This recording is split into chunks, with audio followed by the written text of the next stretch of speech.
Roxana Kitchen here. Today ay magluluto tayo ng pusit. Nabili ko to sa Maxi, frozen siya. Yan, isang box. Ewan ko lang kung mayroong fresh sa ibang market na pusit na nabibili. Pero guys, masarap to. Let's go, lulutuin na natin kung anong klaseng luto. Here's the ingredients. May onion tayo, ginger at garlic. Oil.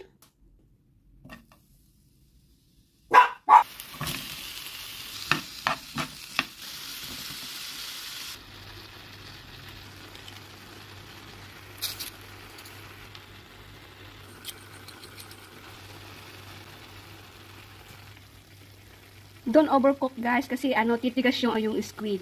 So iluluhit na natin siya and then i-add natin yung vinegar last. Vinegar yan, konti lang, 1 spoon lang. Mix natin then turn off. Yun lang, tapos na kasi nga hindi natin overcook yung pusit kasi titigas. Tikman muna natin guys.